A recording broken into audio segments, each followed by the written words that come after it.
Returned to public office, this time to follow in the footsteps of his late father. Health Secretary Francisco Duque, a no-show in the Senate Blue Ribbon Committee's probe into the management of COVID-19 response funds. That's after President Duterte ordered cabinet officials to skip the hearing, which some senators say is unconstitutional. And the world celebrates every student's second parent today, so we ask you, what is your favorite line from your teacher?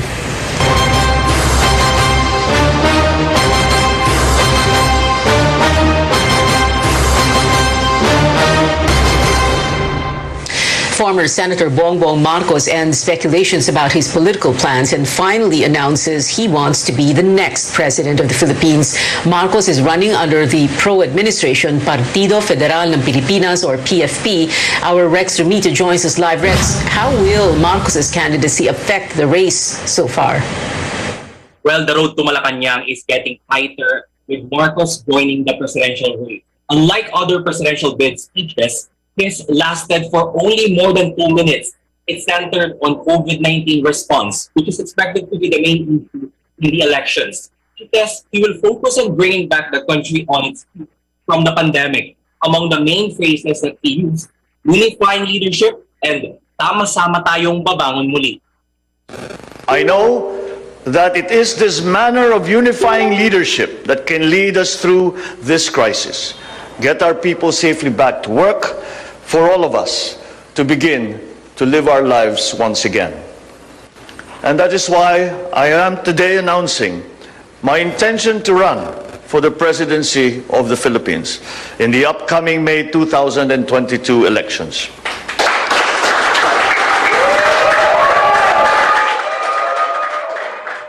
We have yet to know if the tagline, unifying leadership, is a response to those who are strongly opposing his candidacy, especially the anti-Marcos crowd. His announcement came after weeks of rumors of a possible tandem with Davao City Mayor Sara Duterte. It was even dubbed by his sister, Senator Amy Marcos, as a quote, marriage made in heaven. Marcos has the so-called solid north, while Mayor Duterte has strong support in Mindanao.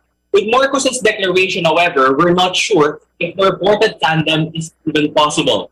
He has also yet to reveal his running mate for vice president if there will be one, although supporters are not giving up and still hoping Mayor Duterte will run with BBM soon. Marcos is running with the support of PFP, where he was just sworn in as its chairman this morning. He even led the blessing of his national campaign headquarters in Mandaluyong City. The PFP, which is a pro-administration party, earlier nominated Marcos as its standard bearer. The son of late strongman Ferdinand Marcos just left Nacionalista Party after a decade of being a member. Although PFP's general campaign manager Vic Rodriguez says NP will remain as an important ally. The lawyer explains they have embraced the policy of having the broadest political alliances. Marcos lost the vice presidential race by just over 200,000 votes to his rival Leni Robredo. Marcos is now second among the possible presidential bets in the latest Pulse Asia survey. Whether or not he will hold on to his strong standing in the surveys in the coming months remains to be seen. Back to you. Rex, can you tell us what Bongbong Marcos's campaign strategy is going to be in the coming weeks? BBM's camp remains mum on their next move. He has even yet to say on when he will file his certificate of candidacy. Marcos, however, says he will do his best to reach as many areas in the country as possible, although he will focus on social media campaigns given the limitations due to the COVID-19 pandemic. Yeah. Rex Remita there reporting. It is no surprise that social media is abuzz about Marcos's presidential run. Hashtag BBM is my president 2022 and hashtag Marcos Magnanakaw were among top trending topics on Twitter. This netizen sees hope for the nation, saying, quote, Marcos pa rin. Another one says she wants to experience how the Marcoses lead the country. She adds, quote, sana magkaroon na ng disiplina ang mga Pilipino, unquote. But other social media users are up in arms. This this netizen says, ang perang, quote, ang perang ninakaw ng ama at minana ng anak ay gagamitin bilang makinarya niya sa pagtakbo, unquote. He adds, quote, we will never let hashtag Marcos Magnanakaw set foot in the palace, not now, not ever, unquote. Netizen goes on to say that Marcos is unfit, unqualified, and uncalled for. Another tweet of Akbayan Youth Chairperson RJ Nagit got thousands of likes. An online student congress by the Commission on Higher Education turned into a silent protest. Bongbong's son, Sandro, was featured as speaker for the event, but that did not sit well with participants. They changed their Zoom names to hashtags Never Again and Marcos Magnanakaw. Now, this took place before his father, Bongbong's announcement this afternoon. The younger Marcos is seeking a congressional seat in Ilocos Norte. The activist group Bayan also issuing a statement opposing Bongbong's presidential bid, saying it is an insult to victims of martial law during his father's regime. Now, those vying for elected posts next year have until Friday to file their certificates of candidacy. The Commission on Elections is calling on candidates for national positions to avoid the last-minute rush. Senior correspondent David Santos joins us live from Sofitel's Harbor Garden tent in Pasay City. David, tell us more about this appeal by COMELEC. The poll body is expressing concern over what it says the perennial Pinoy culture of complying with requirements at the last minute, and apparently candidates for national posts are no exception. Now, COMELEC raised this concern during the inspection of PNP Chief Guillermo Elazar here at the Harbor Garden tent inside the Sofitel Manila premises this afternoon. Elazar seemed pleased over the security setup in this venue, particularly the deployment of these men, as well as the rigid processes everyone, including aspirants, need to go through to comply with health protocols. And while things have been going smoothly here for the past 5 days, officials are a bit apprehensive on what to expect on the last day of the filing of the COC. Pinoy, yung last minute o yung last day probably baka magdagsaan dito, pero nakahanda doon. What if dumating kayo rito, kulang ang mga requirements ninyo, o mali yung COC ninyo, o mali yung mga supporting documents? You have time to go back and fix it. If pag Friday kayo pumunta, di na kayo makakabalik kasi mahaba masyado ang pila.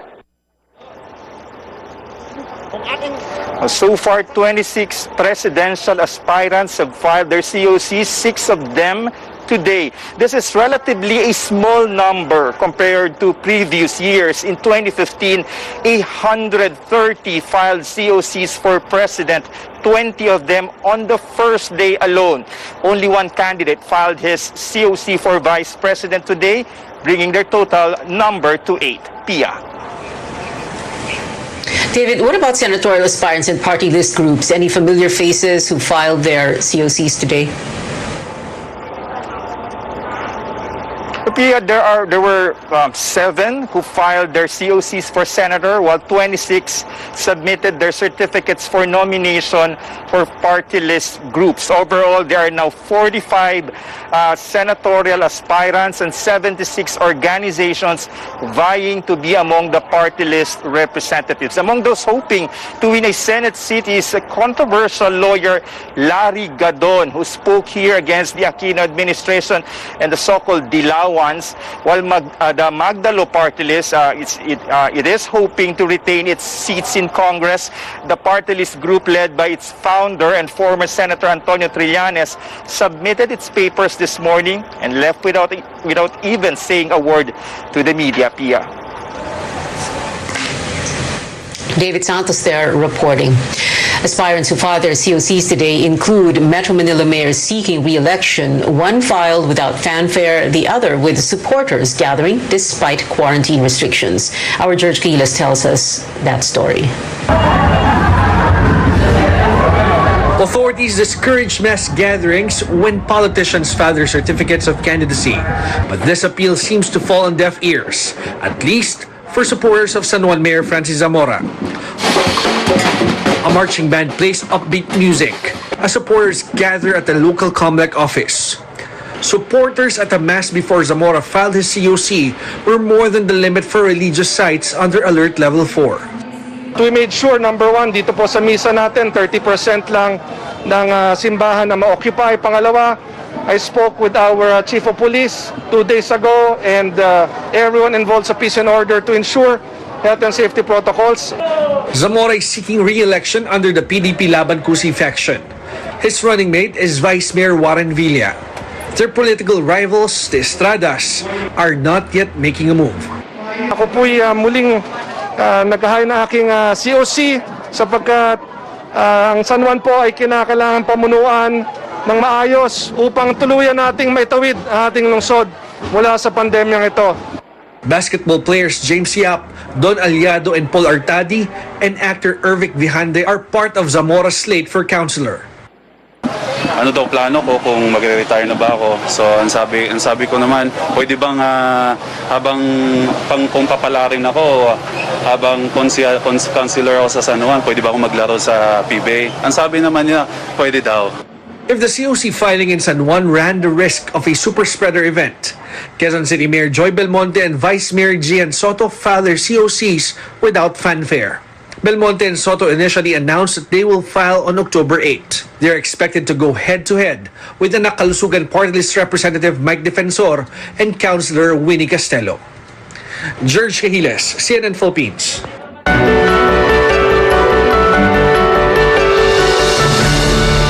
More questions than answers from the Senate Blue Ribbon Committee's hearing today as several government officials were a no-show. Health Secretary Francisco Duque and other DOH officials skipped the inquiry after attending all 10 previous hearings. The probe stems from audit findings on the agency's management of COVID-19 response funds. Senate Minority Leader Frank Drilon had some questions for the Budget Department's procurement service, but no official was present.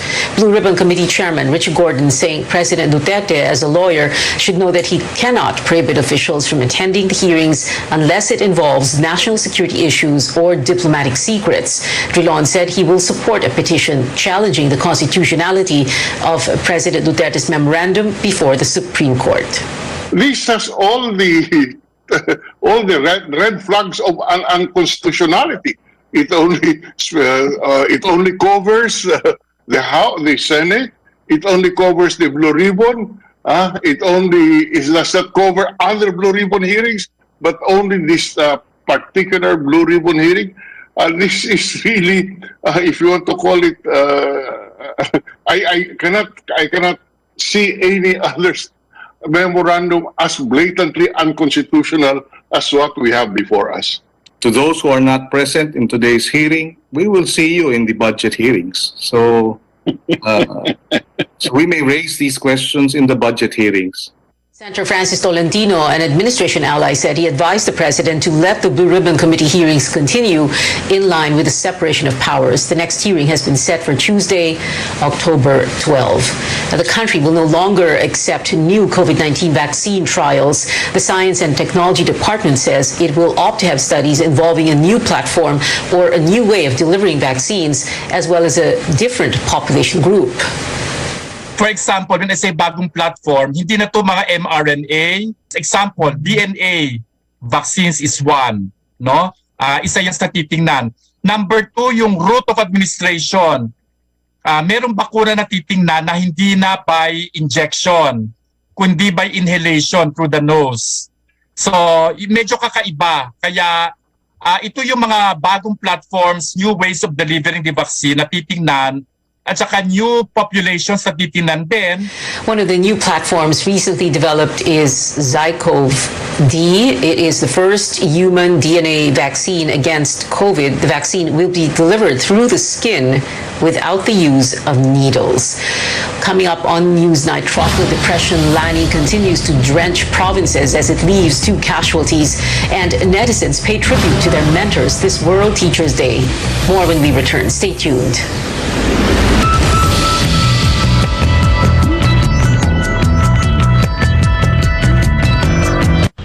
Nagsimula sa isang pangarap. Ako na po, ma'am. Ika'y tutulungang ibahin ang buhay na nakasanayan. Naka 24 months ka na sa pag-ibig. Panghulog na ako sa motor. Uy, bagong motor! Gagawa ng hakbang para mapaghandaan ng forever. Ingat ka, ha? At harapin ang bukas ng may maaasahan. simulan mo na ang forever mo ngayon. Fund your forever with Pag-ibig Fund. Register today.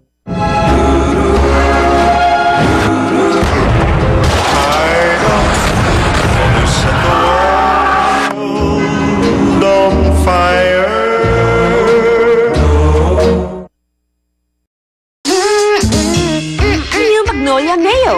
May choice ingredients na tatak Magnolia. At may tamang blend ng tamis-asim sarap that will make kids go, Try nyo, New Magnolia Mayo. Bawat tatak, may sarap, may lakas, sulit. Red Horse Beer.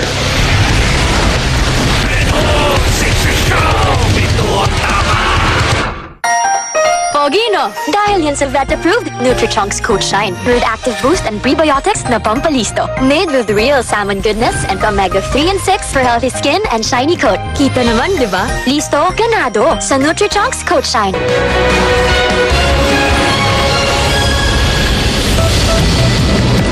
Welcome back to Newsnight, where we go above and beyond the headlines.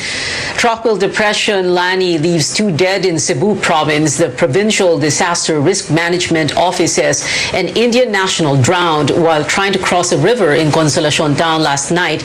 In Karkar City, a minor also reportedly drowned while swimming with her friends when Lani hit land yesterday afternoon in nearby San Fernando town. Meantime, Pag-asa says Lani is now nearly 400 kilometers west of Coron, Palawan. The tropical depression is not expected to gain strength and may leave the country tomorrow morning. Storm signals have also been lifted, but moderate to heavy rains are still forecast over Palawan, including the Calamian, Kalayaan, and Cuyo Islands. Light to moderate with occasional heavy rains, meanwhile, are expected over Cagayan Valley, the Cordilleras, Bicol, portions of Mimaropa, and Western Visayas. Breaking news at this hour: for the first time in nearly 2 months, the daily COVID-19 infections hit below 10,000. The health department recorded 9,055 cases today, pushing the total number to over 2.6 million. Active cases are at over 103,000. No update on the number of deaths again today because of technical issues with the COVID Kaya system. Now, a survey showing a significant decline in Filipinos' approval of the Duterte administration's performance in key national issues. In a poll conducted by Pulse Asia, the government had the biggest drop in its handling of rising prices of goods and services, or inflation, which went from 63% in September last year to 37% last month. In efforts to control the spread of COVID-19, approval ratings declined from 84 to 59% in the same period. Results also showing a 25-point drop for issues like fighting graft and corruption in government and increasing workers' pay. The administration's performance in reducing poverty, meanwhile, fell by 24 points. The administration still enjoys majority approval ratings on fighting criminality, responding to calamity-affected areas, and protecting the welfare of overseas Filipino workers, among others. The survey was conducted on 2,400 adults from September 1 to 6. Malacanang says the low approval ratings reflect the current economic situation, where millions of workers were affected by heightened quarantine restrictions. The palace says the government is ramping up vaccinations for the gradual reopening of the economy.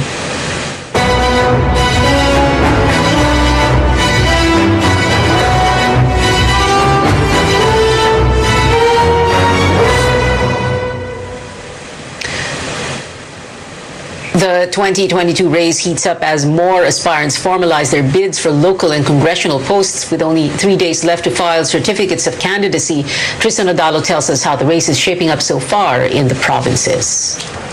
In what could be a show of force and unity, Senator Ralph Recto expressed his support for the re-election bid of incumbent Lipa Mayor Eric Africa, who filed a certificate of candidacy on Tuesday. Africa highlights the need for continuity in leadership amid the COVID-19 pandemic. Napakagandang pagkakataon na muli ko may pagpatuloy ang ating mga nasimulan na mga programa para sa ating kababayan. From Lipa, Recto went to the provincial capital to file his COC for Batangas 6th District Representative. Siguraduhin na tama ang paggastos ng pera ng buwis ng taong bayan, no? At gamitin sa tamang mga proyekto at programa. Pangalawa, nabanggit ko kanina, we have a continuing problem sa COVID-19. The senator, however, remains mum on the plans of his wife, Batangas Representative Vilma Santos Recto. Speculation shall run as VP or Senator po. Malalaman ninyo hanggang naman tayo. Joining Recto and Africa's Batangas slate is the husband of vlogger Alex Gonzaga, Mikey Morada, who is seeking re-election as councilor. Over in Laguna, former journalist and Laguna 3rd District Representative Sol Aragones is challenging incumbent Laguna Governor Ramil Hernandez. House Committee on Health Chairperson Helen Tan will run for governor of Quezon Province. She will go head-to-head with incumbent Governor Danilo Suarez. House Speaker Lord Alan Velasco, on the other hand, formalizes his re-election bid as Marinduque's lone district representative. In Cebu City, the wife of former Tomas Osmeña will be running for city mayor. If she wins, Margot will make history as the city's first female local chief executive. Meantime, celebrity Richard Yap will seek a congressional seat in the Northern District of Cebu City. This is his second try to win a House seat after he was defeated in 2019 by the late Cebu Representative Raul Del Mar. Tristan Udalo, CNN Philippines. Today, we honor teachers for their hard work amid the health crisis. AC Nichols sheds light on the challenges they face in their second year under the distance learning system in this report. For years, teachers shape the minds of children and help them discover their passions. Not an easy job, especially under the current circumstances. Kaming mga teachers, talagang we compensate, we collaborate with the parents on how we can help. So yun ang ginagawa namin, talagang constant communication. There are at least 1 million teachers in the country, not including those in higher education. For many students, they've become like second parents. Thank you po sa pagsusuporta at sa pag-uunawa. Na kahit mahirap po yung panahon, nagagabayan pa rin po kami. Sila po ang tumuturo sa akin sa tama o mali. Sila po ang gumagabay sa mga ginagawa ko sa araw-araw. Hindi po kami matututo na hindi dahil sa kanila eh. In the new normal, Filipino teachers don't have to deal with overcrowded classrooms, but they face new challenges. Extra expenses for internet load, poor internet connection, and a different way of presenting lessons through a screen. But some challenges have always been there. At times, they feel overstretched and burned out. Many of them accept it as part of the job. They believe it's worth it when they see students moving up. Nasusurvive namin dahil siguro dahil sa alam naman pag teacher ka, masyado ka resourceful ka, di ba? Kahit anong paraan gagawin mo talaga para kahit papaano maitawid mo yung hirap na dinadanasan mo. In the meantime, teachers continue to demand higher wages and overtime pay.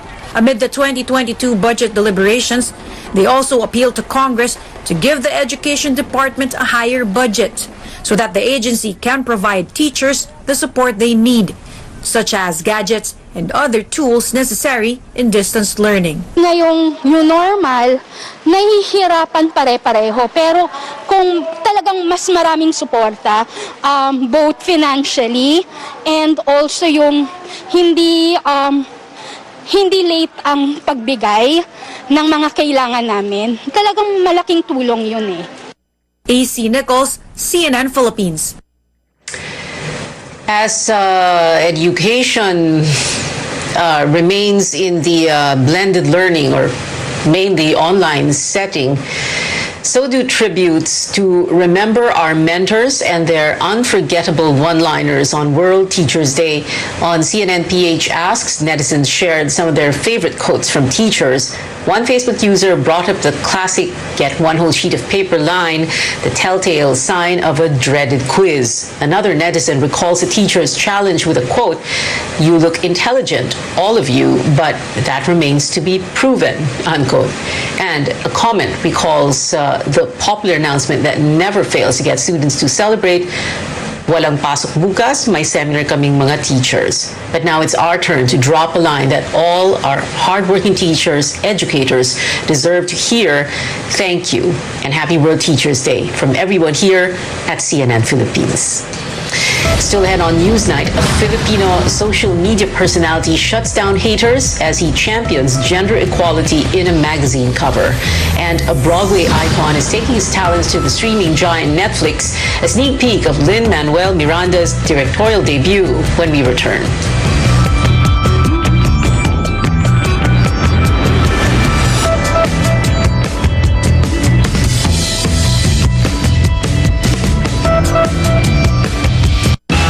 Amid the darkness, look on the bright side. As the battle against COVID-19 continues, the fight for proper nutrition grows as more and more families lack access to healthy food. Knorr is no stranger to these health challenges. For over 2 decades, the food brand has championed proper nutrition for every Filipino and continue to do so, especially during these troubling times. Knorr has an important role to play in addressing the problem of malnutrition. Given our reach and our portfolio of nutritious and delicious products, we are in a position to make a real difference. Apart from educating moms and partnering with different organizations, Knorr has also remained true to its passion for good food by continually improving on their products to provide essential nutrients that will benefit the families that use them. From its Knorr Sinigang sa Sampalok Mix Original that now contains vitamin C, to the popular Knorr Broth Cubes that are now also a source of iron. Knorr's continuing innovation for positive nutrition is part of the Unilever Sustainable Living Plan. The company's mission is to provide a positive social impact in the markets where it operates. For more information, consumers can visit Knorr's website or follow Knorr Philippines on Facebook and YouTube. I'm Sam Tidwani, CNN Philippines. Gumagaan ang inuman pag sunbigla. Oy, musta? Ako, stressed sa work, kaya ini-imagine kong nasa beach ako. Tapos ng mabigat na araw, mag-inuman with friends and sunbigla. Ulitin natin to. Ang alin? Imagine? Hindi, mag-inuman.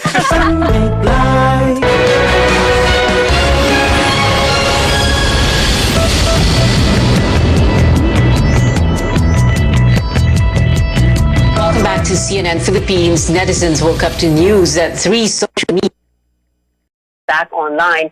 Facebook assures users that there is no evidence of their data getting compromised after a 6-hour outage. The Facebook VP for Infrastructure released a statement explaining that disruptions in network traffic because of router configuration changes caused the glitch. Users reported Facebook login and connection errors and Instagram feeds not loading past midnight until this morning. The temporary shutdown comes just days after a Facebook whistleblower revealed in an interview that the company tried to hide proof that it knew its platforms were being used to spread hate and misinformation. Facebook has pushed back against these allegations. And also, trending online, the latest Playboy digital issue shows off not only Pinoy representation, but also LGBTQ pride. Hawaii-based Filipino influencer Bretman Rock is the first openly gay man to grace the magazine's front page, and he is only its 3rd male cover model, following late founder Hugh Hefner and musician Bad Bunny. After getting flack from netizens who claim he was not fit for the Playboy brand, Rock posted more photos from the shoot to combat online critics. And before we go moving from the stage to the big screen, Hamilton playwright Lin-Manuel Miranda is making his directorial debut. The new Netflix film Tick, Tick, Boom tells the story of the creator of critically acclaimed Broadway musical Rent. Played by Tony Award winner Andrew Garfield, the lead, Jonathan Larson, is a young composer dreaming of writing the next great piece of American theater. Miranda was first cast as Larson in an off-Broadway production of the original play in 2014. He said he was honored to adapt Tick, Tick, Boom into a motion picture back in 2018 when the project was just taking off. What does it take to wake up a generation? It would be a tragedy to give up what you have. Take off and fly. Fear or love, baby, don't say the answer. Actions speak louder than The autobiographical movie will be available for streaming on Netflix November 19. And that is it for now. Thank you for Newsnight. I'm Pia Ontiveros for Newsnight, where we go above and beyond. It is 81 days to go before Christmas.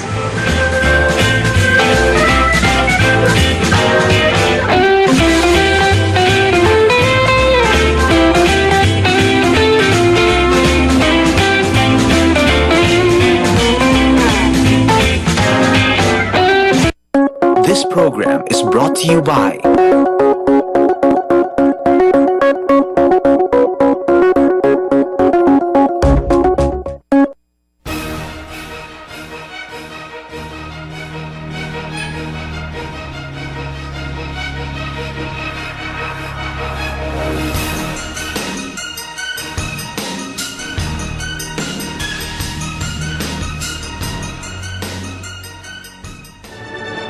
RPN, Radio Philippines Network, Radyo Ronda, DXKT Davao, member, kapisanan ng mga broadcaster ng Pilipinas. Rabies is the deadliest viral disease transmitted between humans and animals.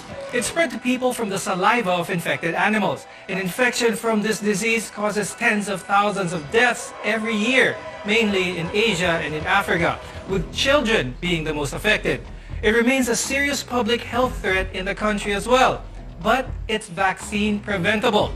We'll know more about this viral disease on today's episode of MedTalk Health Talk. I'm Dr. Freddy Gomez.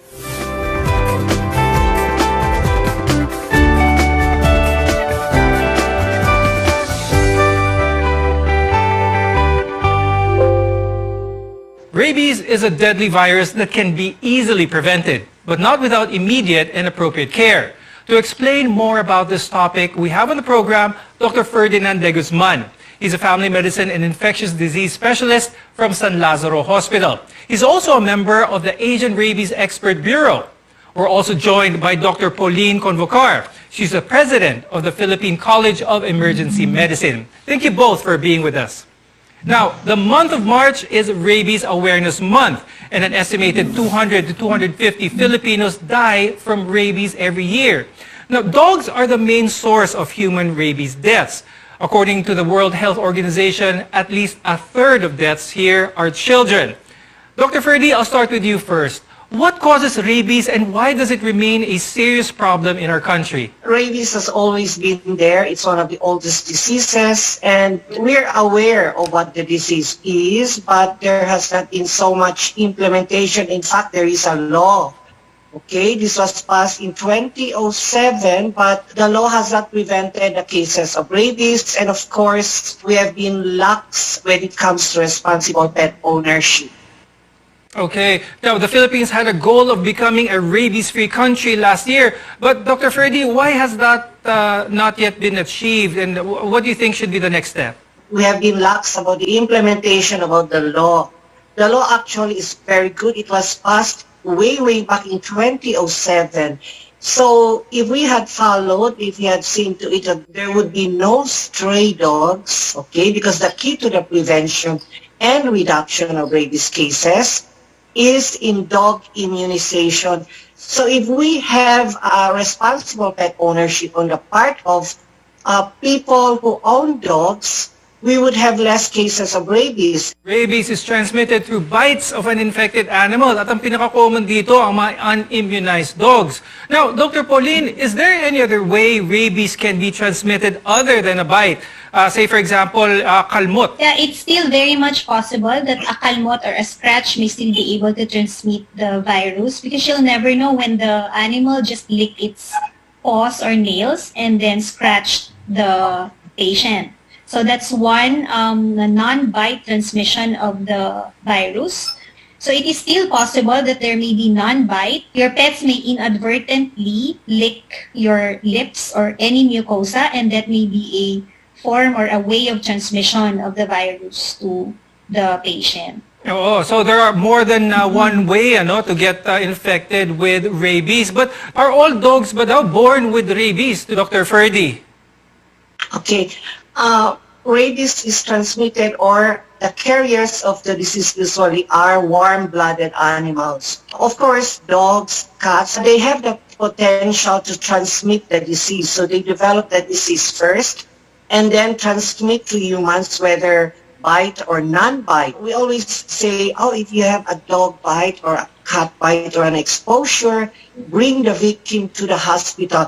But most of the time, the source of the disease or the source of the exposure is there, the pet dog, which is not tied, which I said earlier would be considered as stray.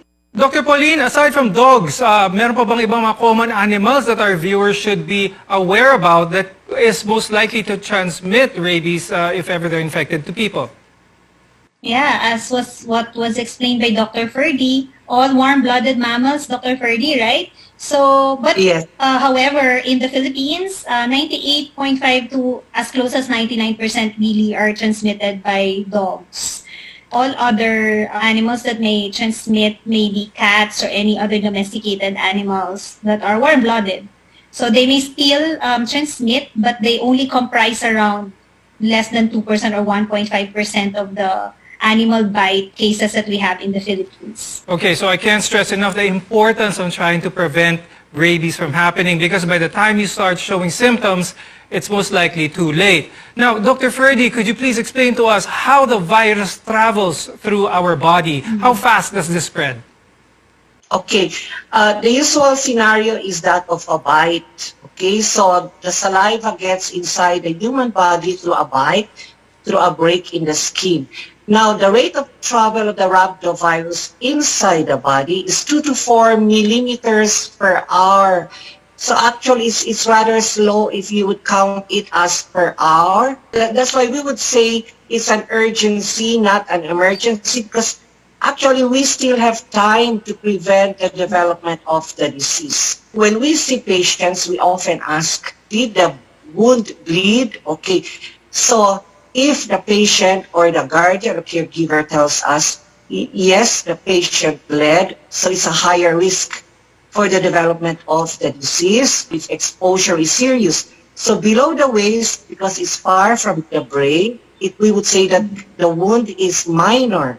Above the waist, because it's nearer the brain, we would say the exposure is major. So of course, with the 2 to 4 millimeters per hour, if it's above the waist, especially head and neck areas, automatic, that's a category 3 exposure, meaning the risk of the patient developing the disease is higher.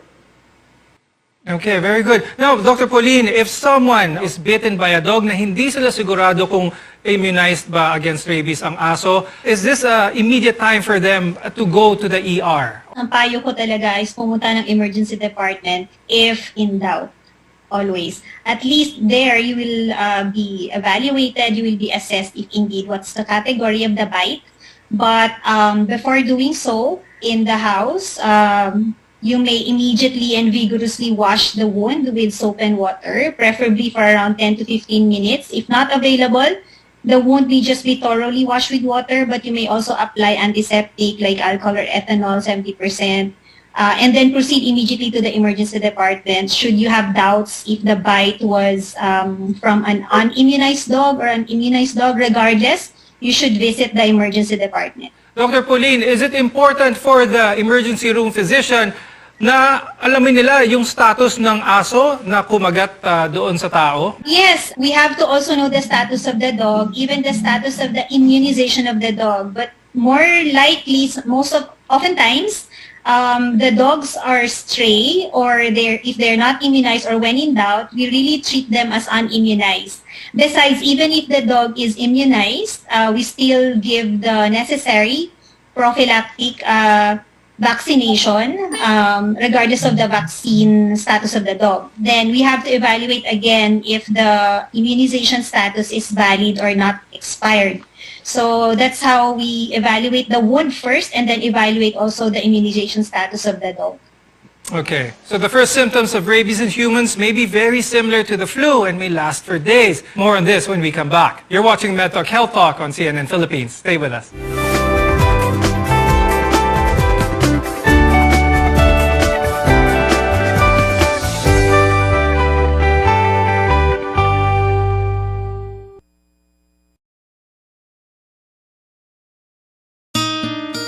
O, anyari sa'yo? Ba't nakasimangot ka? Alam ko na. Masakit ang katawan mo, ano? Sa sobrang trabaho? O di kaya masakit ang ulo sa sobrang stress? Break ka muna. Hinga ng malalim at imasahe ang ulo mo gamit ang Herbalaya Liniment Oil. Ako rin ganun eh. Kaya pag mataas ang tensyon sa trabaho, mag-Herbalaya break ka muna. Herbalaya Liniment Oil. Amoy na kaaya-aya. Sa bawat pahid ay ginhawa. Quincentenary Faith Rewind. Ferdinand Magellan was seen as the main propagator of the Christian faith in the historic Easter Mass in the island of Limasawa. After the Holy Mass, he spearheaded the erection of the cross in the highest elevation of the island. KBP marks 500 years of Christianity and this station. Malaki ang papel ng mga sibilyan sa pagsugpo ng terorismo. Isa na dito ay ang pagsasabuhay ng tinatawag na culture of security. Ano nga ba ang culture of security? May nakita? Dapat magsalita. Sa culture of security, tandaan natin ang 4 na bagay: volunteer, report, remind, at participate. Makipag-ugnayan sa Task Force Davao, idaya lang 0917-131-4333, 0999-227-1111 at 082-224-0911.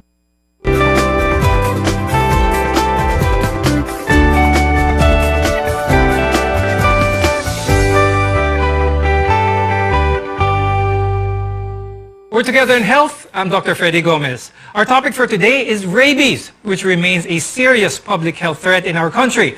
Before we proceed with our discussion, let me emphasize the legal responsibility of pet owners in our country. Under Republic Act 9482, otherwise known as the Anti-Rabies Act of 2007, pet owners are required to have their dogs regularly vaccinated against rabies and maintain a registration card which contains all vaccinations conducted on their dog. For accurate record purposes, submit dogs for mandatory registration. And maintain control over their dog and not allow it to roam the streets or any public place without a leash. As what Dr. Ferdy mentioned, any dog without a leash is a stray dog. Rabies in humans progresses in 5 stages: the incubation, prodrome, acute, neurologic period, coma, and then death. The incubation period is the time before symptoms may appear. Dr. Ferdy, what happens during this stage and how long does it usually last? Most of the time, these cases are misdiagnosed at the start because when they pass through the first stages which you mentioned, there is no hydrophobia yet, no aerophobia. These only become obvious a few hours prior to admission. Weakness of both extremities. But it's just good that the clinician who saw the patient managed to elicit a history of bite. Okay? So it doesn't have to pass through the different stages. What makes it obviously a case of rabies is when the symptoms of hydrophobia and aerophobia appear. And that is what we usually see in the emergency room or in the homes of the patients where these symptoms are first manifested. Napaka-importante talaga ang time frame in bringing the person to seek medical care kaagad. Dr. Pauline, Dr. Ferdy mentioned about hydrophobia or yung fear ng water, ayaw uminom ng tubig, o yung aerophobia. Bakit kaya nangyayari ito sa isang taong infected with rabies? If you understand, encephalitis kasi siya so talagang merong changes in behavior siya. They may not follow the same order, and oftentimes we see patients at the later phase na sila pumupunta. Ang payo ko talaga is that early on, with the history of bite, just visit any emergency department so that your wounds may be evaluated and we will already know if indeed you already have human rabies or not. The drooling and the fear of drinking water is actually the pain that manifests. They feel a lot of pain whenever they do that. Now, Dr. Pauline, could you please explain to our viewers what is a step-by-step? What can they expect to happen? So if we have here an emergency department, you'll go through a triaging process where the patient gets to be categorized based on severity and acuity, if the patient can wait or if the patient can't wait, and will be managed accordingly because that also depends on the face of the PHASE of the presentation, if indeed you have already rabies or not. But if this is just an animal bite, then you'll be triaged according to an area where you will be registered, and then of course a doctor and a nurse will attend to you, evaluate the wound, and you'll be put in an area where the wounds will be evaluated. If you have not yet done the washing of the wounds with soap and water, it will be done again in the emergency department, and medications will be given depending on the assessment. If a dog bites a person, it's necessary to keep the dog isolated from other animals and people for at least 10 days and observe it for abnormal or rabies-like behavior. Remember that rabies is a medical urgency. Now, Dr. Ferdy, what should someone do if they are far from medical help? Actually, that's a very big problem. You are far from a facility that handles bites or that treats animal bites. These are actually things not to do in addition to what Ma'am Pauline has mentioned. Oftentimes in areas outside Manila, they think that a dog bite is a snake bite. So what they do is they tie it with a very tight tourniquet, very tight, rope. They would say that this is to stop the upward spread, the spread of the virus inside the body, but actually this is wrong. You're cutting off the blood supply from in that part of the body, or maybe let's say the lower extremity where the child was bitten. Applications of concoctions. So while waiting for transportation to bring the patient to a facility which handles bites, please do not apply bawang. Many times we still see nowadays they scrub bawang over the affected area, and what happens, it burns. Nasusunog po ang bite site. So it increases the size of the injury, as what Ma'am Pauline mentioned. So there's the risk of the patient developing tetanus.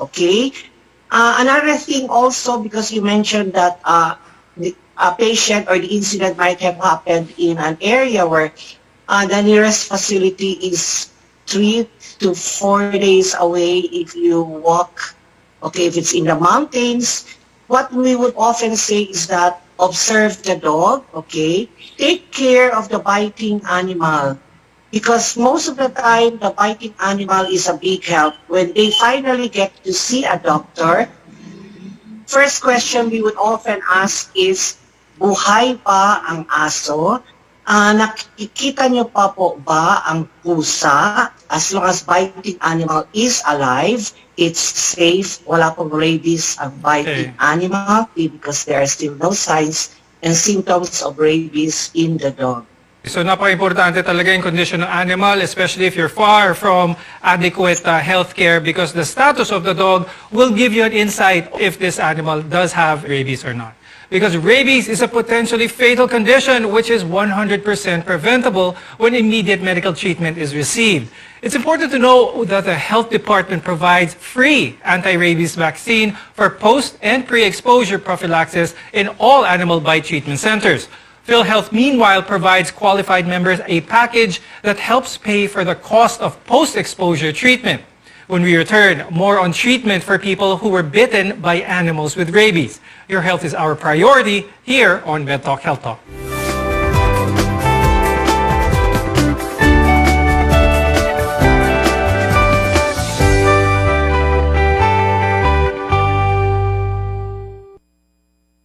Suportahi ang imong immune system para mabatukan niini ang mga viruses sama sa corona ug uban pa. Pag Herbalaya Food Supplement every day. Aduna kini mga natural herbs ug antioxidants nga mopakusog sa imong immune system. Batukan ang mga viruses. Mag Herbalaya Food Supplement matag adlaw. Inyong mapalit sa inyong mga suking butika bisan asa. Herbalaya Food Supplement. Atong saligan aron virus malikayan.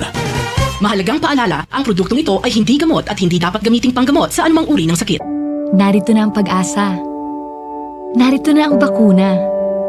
Pag nagpabakuna at patuloy pa ring nagmask, hugas at iwas, lalong maiingatan ang sarili at ang kapwa para unti-unti nating mabalikan ang buhay na kinasasabikan. Sa pagpapabakuna, ingat-angat tayong lahat. Ingat-angat, bakuna lahat. A message from PMA, PSMID, and kapisanan ng mga broadcaster ng Pilipinas. Quincentenary Faith Rewind. Fort San Pedro in Cebu City was once called Virgen de la Cota due to the Marian image of Madonna and Child enshrined in the fort. Cebuanos of old celebrated her feast every December 18. KBP marks 500 years of Christianity and this station.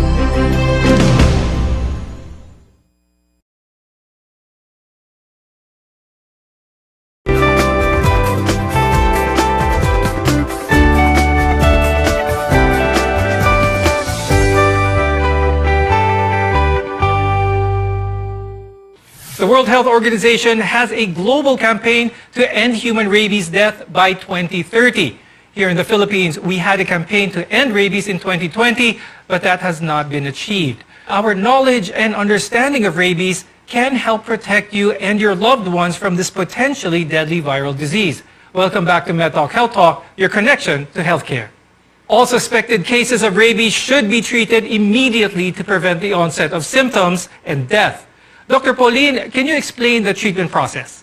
So, okay, upon assessment of the wound, so that depends on the category of the wound, then perhaps a post-exposure prophylaxis, the vaccine may then be indicated. There are two types of how to give the vaccine. It may be through intradermal or intramuscular. There's a regimen to be followed strictly on schedule. So if the category is 3, then we have to give both passive and active vaccinations. So we have to give an immunoglobulin for the category 3, types of bites, and of course the prophylactic anti-rabies vaccine for all types of categories of the wound. Yes, that's a follow-up question. Dr. Pauline, can you only get vaccinated after getting bitten or scratched by a dog?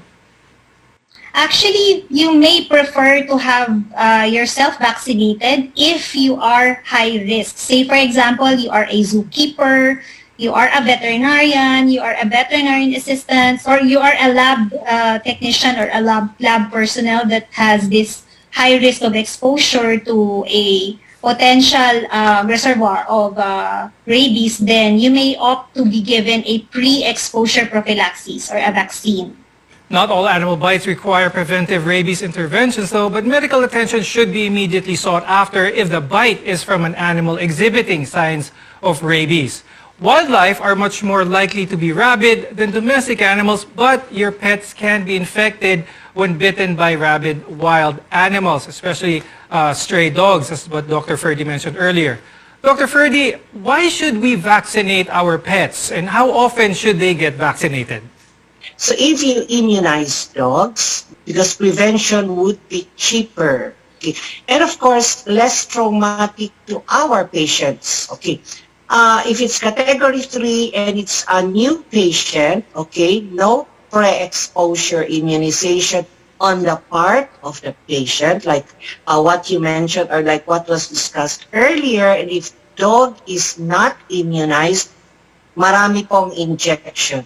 Because remember, you're not only preventing rabies, you also you have to prevent tetanus. Now, knowing where to go after getting bitten by an animal is essential information to avoid complications. And an animal bite center is a facility where you can avail of services about animal bites. Dr. Pauline, where can people or our viewers go to in order to find out yung mga animal bite centers natin dito sa bansa? There are two kinds of animal bite hospitals where you can go to. An animal bite treatment center are mostly government hospitals, but there are also private animal bite centers that can also attend to patients with animal bites. So you can conspicuously really see these signs because they are mandated also by accrediting bodies that they should have conspicuous signs that may lead you to these areas where you can have your wounds managed. And we wrap another interesting episode today. We'd like to thank our guests, infectious disease specialist Dr. Ferdinand de Guzman and emergency medicine specialist Dr. Pauline Convocar. We appreciate your time and effort. Education is key to rabies prevention. Teaching people, especially children, about rabies is crucial to prevent this lethal disease. It may be fatal, but it's 100% preventable when you know what to do. I'm Dr. Freddy Gomez, helping build a healthier future for you. Thank you for watching.